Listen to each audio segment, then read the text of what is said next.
Hey guys, how's it going? Welcome back. So this is, I wouldn't necessarily call this an Easter egg of any kind per se, but just some things you might not have known about Apple computers and especially the Macintosh line.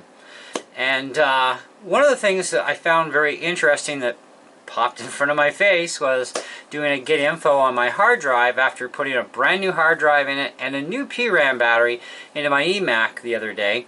You'll notice on screen, and I'm going to zoom in for you so you can actually see this really good. Hopefully that's going to do it right there.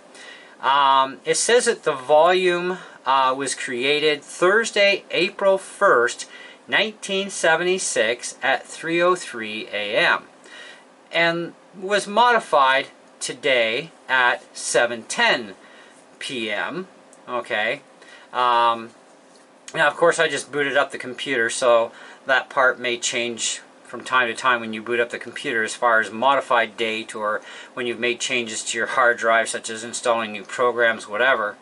But it's really interesting that even the more info last opened Thursday, April 1st, 1976 at 3:38 a.m. Now, I want to take you over to the big screen too because there's some things you probably don't know about Apple Computer.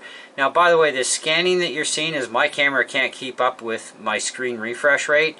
So there's nothing wrong with the screen of my computer. It's actually just the camera. But anyways, let's cut over to the computer. We're going to do some screenshots and we're going to go through some things about Apple that you probably didn't even realize. So, instant for you. Alright guys, so we saw on the computer the originating date was April 1st, 1976 on my computer. And it did give a time of day in a couple spots. But anyways, the main key focus here is when was Apple founded? April 1st, 1976. So, very interesting that when the PRAM battery is pulled, that it would backdate to that particular date, right? Creation of the company. It's almost like a little Easter egg, I guess. I don't know. There are some interesting Easter eggs, though, in some of the older Macs with command sequences you can do that one of them actually gets you a picture of the Apple team and other things. And it's really neat little things. But a little bit more, though, on the Apple II is there was a thing here that says why Apple logo is half bitten. And it says here, because it was designed that way 40 years ago, long before Android, and iOS is eating Android for breakfast, lunch, and dinner. One story is that it was to give a sense of scale so that it didn't look like a cherry. Of course, you don't want an icon of your company that looks like a cherry when you're naming your company is Apple. So, Apple, take a bite out of the apple. Yeah, you know. Take a bite, try it. Kind of reminds you of Adam and Eve, too. There's a story there, right? So, but it's interesting when you keep going more, too. How about the person who actually started the Macintosh? The Macintosh was actually started by a guy named Jeff Raskin. He started the project. It had been a long way until the day of the official introduction of the Macintosh on January 24th, 1984. 5 years earlier in spring, okay?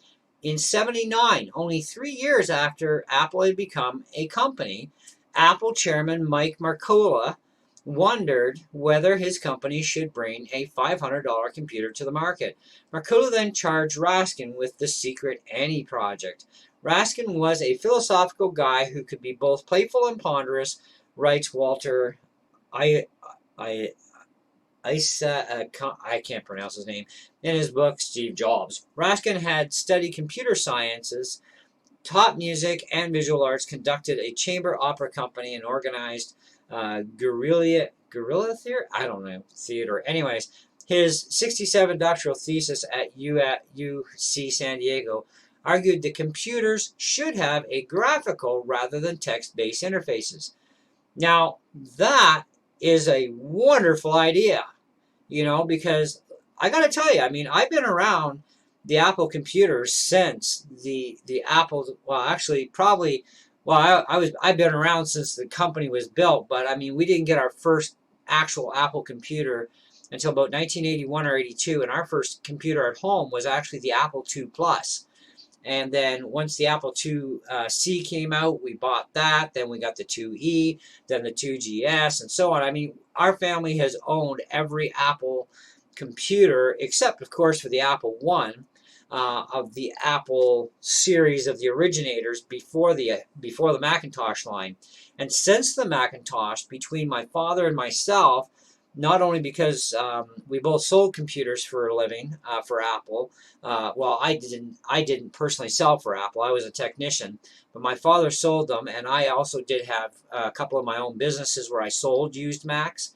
I never got into selling brand new because, yeah, my stores just weren't as prestigious as Apple would have liked, and I couldn't afford that kind of output in cash flow to stock a store full of computers. So yeah, I wasn't a rich company, but you know we between my father and I, though, we have owned a vast majority of the Macintosh computers, and I have sold a ton of them over the years as well, and I own quite a number of them even today, and I also have PCs in my house as well. And I got to tell you, to be honest, when it comes to going to a computer, if it's for video games, I tend to lean always toward my steroided PC because of the games that I play. And it's not that they're not available on the Mac for me. Some of them are, some of them aren't. But I also have my favorite games on the Mac as well, both low end and high end games. And the Macs can play games quite well. But Apple doesn't market the Macintosh as a gaming computer system. If you want to buy a gamer computer system specific, generally you're going to spend $3,000 or $4,000 or $5,000 on a PC. As opposed to spending the money on a Macintosh. Because people don't think gaming machines when they think Macs. They think graphic arts and design, sound, movies, animation, desktop publishing, that sort of thing. I mean, that's where the main marketing is. Apples also do many other things, and Apples are also in many government agencies for certain things that they need them for that, sorry, the PCs just can't do, and are not secure enough for either. The Mac is a lot more secure computer with its operating system over the Windows environment. So, but I agree, we did need a graphical interface rather than text-based. And, even in the Apple IIgs, we got a graphical interface in that and the text-based combined because we were still able to run regular Apple II programs on the GS, but then software was written specific for the GS operating system and the computer itself and what it was made for, which, yes, a lot of that was definitely games, okay? And fantastic systems the GSs are. I wish I could have taken the one that my dad had that he offered me, but I didn't know where I was going to put it at the time, let alone the other 20 computers and 20 million programs he had, like floppy disk stuff and everything. It's like, I don't know where I put it all, man. Like, sorry, but I'll take those two Macs, So anyways, but it goes on and on about this Raskin character. So if you do internet searches, you're going to find the same stuff. 36 years ago, Steve Jobs unveiled the first Mac, which was the 128, of course. And then we later moved into the 512 and the Mac Plus with, up to 1 megabyte of memory, which could actually go to, if I remember right, we could go to 4 megs. I think it was either 1 meg max or 4 meg max. But yeah, I think it was 4 megabytes. Let me do a quick search for that one. It's been a lot of years, guys, okay? Mac Plus specs. This is how I always find my info when I need it. Just keep it simple. So the Macintosh Plus, maximum RAM, 4 slots, yes. 4 megabytes, yeah, so I was right, 4 megs. Standard RAM was 1 megabyte of RAM in the Mac Plus. And then after the Mac Plus, we got the SE, the SE30, we got the Classic series, the Color Classics from Mac, all keeping very similar designs and very compact design. The Color Classic is one computer I would love to have. They are amazing little things with their little 9-inch color display, and they can play some pretty neat little games, and they're just a fun all-around nostalgic machine to me. And you know, I've owned several Mac Pluses and 512s and SEs, but I'd never owned a color classic. Always wanted one, but couldn't. It was always out of my reach. There, you know, there's the Mac Plus right there with an external floppy drive. You know, and you could put your OS in one drive and your program in the other, and do it that way. If you wanted to, you could actually create a RAM disk, which would use your memory to store stuff. So you could copy a program straight into RAM and run it off that way instead of off your floppy drive. Or one of the things that a lot of us did was we create a RAM disk big enough to fit the operating system folder in, copy the OS folder over, and then restart the computer using the RAM disk as our startup device, in which case you want to talk about lightning speed booting of the operating system? That was mentally fast, okay? You thought SSDs were quick. Ha!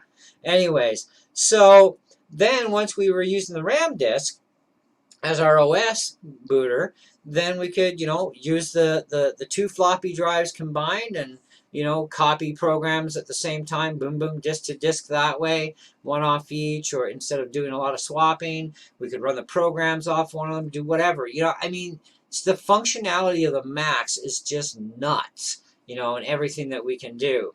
And this was an 8 megahertz Motorola 68000 chip in the 128s and a few of the others afterwards. Now, the price tag was a little on the high side, but you're getting an awful lot of power and performance of the day and compactness. You could carry this thing anywhere, you know, that you want to. It's almost like having an oversized, overgrown, heavy-weighted laptop kind of thing, except you just needed a wall plug to plug it into all the time. And it had like a telephone keyboard cable, you know, for connections for the keyboard. Really fantastic little machines. So when you take a look at more of the history of the Apple, it is amazing for the Macintosh line, never mind the regular Apple line. Um, on this page here on Mac Rumors, there's also the lost 1984 video where Steve Jobs introduces the Mac and had it running an automated program and even having the Macintosh talk to us, which was quite good and quite clear of a voice for the time period. I mean, PCs struggled to do pretty much everything at this point. Uh, you know, but yeah, definitely some really cool stuff. Um, you know, Steve Jobs and Wozniak were also said to be men before their time.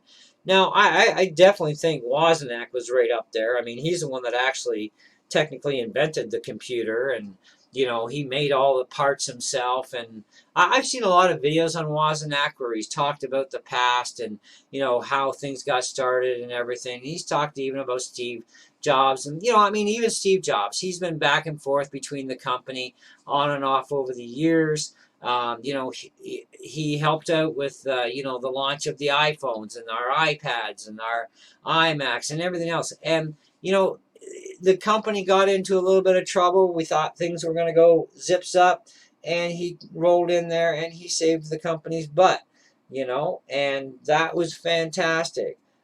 He helped with bringing other things into Apple, in between going back and forth, because him and Scully never got along, you know, and which is kind of too bad. But you know what? You don't get along with everybody in life, anyways, you know, so can't make everybody happy, which could, but impossible. But yeah, it's just insane when you keep reading on more and more about this stuff. And it's just like, wow, the whole history of Apple. And, you know, I mean, this Raskin guy, you know, computers that could actually be user friendly. Just click on an icon and your program launches. Copy the icon, which is your program, to a disk to back it up. Too simple. Now, the early operating systems on the Mac were very simplified. Now, they have gotten a little more bigger and complex over the years, but they've also gotten graphically nicer too. And, you know, the first Macs were black and white, you know, for a while, you know, but it didn't take long before we started getting color Macs.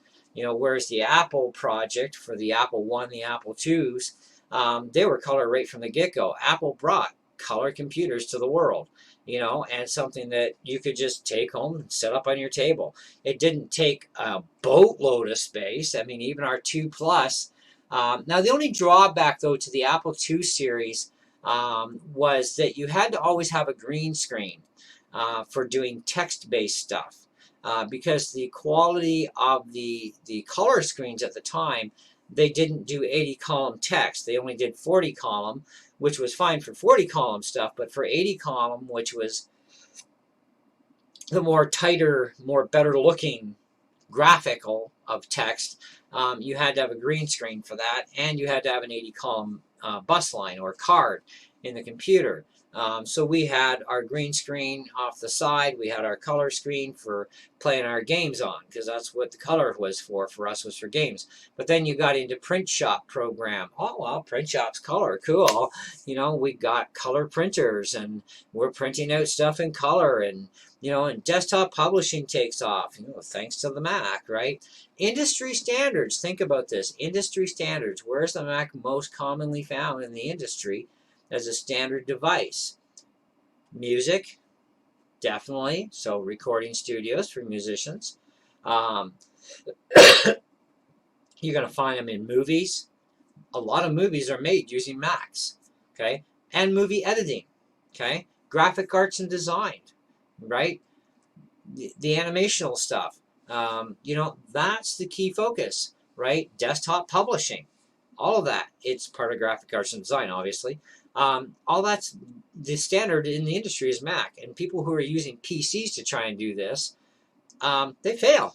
Sorry. I mean, I know some people are going to thumbs down me for that comment, but the simple facts are the facts. No PC can do the production quality work that a Mac does. It's just not feasible, possible. Even Windows 11 still doesn't have enough in it with software or hardware capabilities in the PC world that can create hardware to go along with Windows to be even graphically pleasing enough.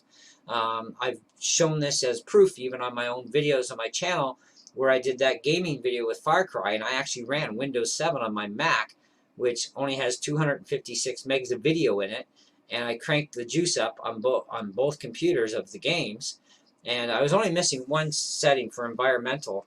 I couldn't get it to lock in for some reason on the Mac one, but I did later figure it out, and it really didn't make any real difference.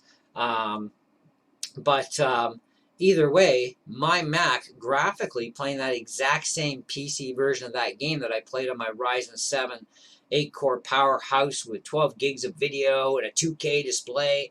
I mean, my display is not even 2K on my 2009 MacBook Pro, and it's still a better quality display and picture than the 2K monitor I paid $400 for that's sitting on my PC. Mind you, when I hook my Mac up to my 2K monitor, the graphical quality is enhanced like a lot, okay, like very nice, okay? But as far as the PC goes, it still can't produce a very high quality picture, even with a 2K display, you know? And if you think about it, why don't you see 5K displays on PCs? Do a Google search. You're going to come up with a little article that says that no one's willing to do it because the cost is too costly for one. Consumers are not going to pay for it because it's going to be too costly to have a real true 5K experience display on a PC, you know, and the simple fact is PCs don't have the capability to push 5K in the real world like a Mac does with 5K, right? So, you know, LG, they came out with a 5K display, and it's solely sold by Apple. Apple's actually ditching it too. They've already taken it out of several countries because it's a bit of a flop. Because when you compared it to their little bit more expensive 6K display, that's a separate display. Yeah, that display eats the 5K LG for breakfast, and that's actually getting more sales than the 5K is. The 5K has been a disappointment for anybody who's bought it. Why? Because it has a matte finish screen, for one. Yeah, it might be capable of 5K resolution, but it's also not a retina display. And with having that matte flat finish, it actually destroys and washes out the color palettes too much. So you could even put that 5K display that costs you $1,700, and you throw that onto a Mac, you're going to have a more pleasing experience on your Mac computer screen than you will on that 5K LG display that's I think it's like $16.99 or $15.99 for that display. Just horrifying. So Apple's apparently designing a display that is better and for less money and more consumer available, okay, for price. I mean, let's face it, I mean, we do pay a lot for our Macs, but, you know, we also have Macs that don't cost us an arm and a leg, too, that we would like to have a better external display on and not have to pay a fortune for. So Apple is kind of trying to work with the masses here on this one, you know, and so it should be interesting what they come up with. But in the meantime, guys, I wanted to show you some of the stuff and information about Apple that you might not have known. I do believe I did a bit of a video before on the history of the Mac, but when I saw this on my computer where, you know, my PRAM battery, I hadn't reset the clock yet, and it had dated back to April 1st, 76, I thought, that's when Apple became a company. Now, they were already doing stuff before then, before 76, but that's when they became an official company. So, and it wasn't until a few years later that they actually went public too. So, you know, that was another thing. But definitely interesting info when you think about it, you know. But anyhow, that's what I got for you guys today. So I hope you enjoyed the video and the information. Hope it helps out. We could search pages and pages and pages of all different information to give you tons to do for checking out Apple history, you know, their sales, where they sit in the marketplace. But I mean, it is kind of plain to see where they definitely sit when it comes to phones and tablets. I mean, we got the iPads. We don't call them tablets. I know sometimes I'm bad for saying that. But they have pretty much taken the world by storm on iPhones, iPads. The Apple Watch is a big thing among people. And, you know, even people that their primary computers at home might be a PC, people are still buying iPads. They're still buying iPhones and iWatches, yet at home they're a PC person, you know, for their computer stuff. And that's fine, you know. And some of us, you know, we have both PCs and Macs in our house, you know. It took me 17 years, but I converted my wife to Mac finally, you know, but she's still running a PC as well. They each have their purposes too, right? You know, depending on the person. So, but really interesting info though. And I thought too, you know, my wife said, you know, April 1st, she says, that's kind of like an April Fool's joke, isn't it? I says, well, kind of when you think about it, yeah, except it was no joke. That's when they actually did it. It must have been one of their things where they wanted a future Easter egg to pop up one day, kind of like this, kind of like when you pull the PRAM battery. You know, my eMac backdated to 76. Now, not every Mac, by the way, will backdate to 76, but it was kind of interesting that the eMac did. I can't remember what my G4 backdated to. I think it was like 54 or something like that. I don't know. Some weird date. But I've had other Macs backdate to different dates when the PRAM battery died or I was changing it. It was interesting. But this was the most interesting because it's relational with the eMac and being a Mac to the time and day that Apple founded themselves as a company. Anyways, thanks for watching. I hope you enjoyed the video. We'll catch you in the next one. See ya.